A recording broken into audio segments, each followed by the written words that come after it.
Kita tahu tak punca kenapa kipas ni slow? Okay, ini benda pertama yang anda kena buat kalau anda dapat kipas yang slow macam ni. Tak perlu ada kos, just buat benda ni je. Untuk yang mula-mula sekali, untuk pastikan adakah dia betul-betul slow sebab dia rosak ataupun benda lain. Okay, jom saya tunjukkan caranya. Punca utama adalah disebabkan, nampak tak abuk dekat kipas tu? Abuk yang tebal. Abuk tebal ni memang jadi punca utama kenapa kipas ni slow. Okey, pertama sekali kena bersihkan dia lah. Bersihkan dia. Lepas kita bersihkan, kita tengok. Saya nak sembuh je. Ambil je tisu basah. Kalau ada spray ni, bolehlah spray untuk bagi dia mudah tanggal kan. Saya tak duduk rumah ni, penyewa duduk. Biasalah, rumah sewa. Okay.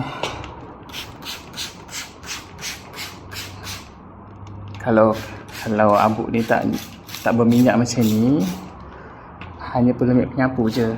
Ataupun kalau senang nak dicapai, pakai tisu basah ni pun dah okey.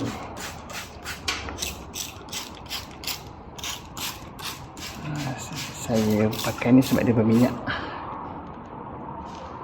dia mudah tanggal.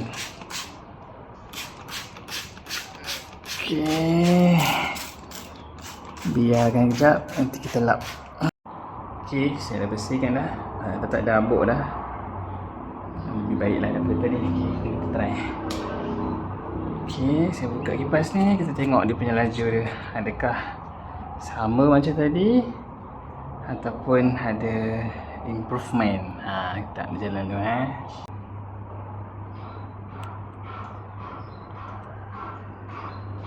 nampak tak ya? Dia punya laju dia. Okey, berbeza sangat jauh berbanding dengan yang tadi. Sejuk pun sejuk.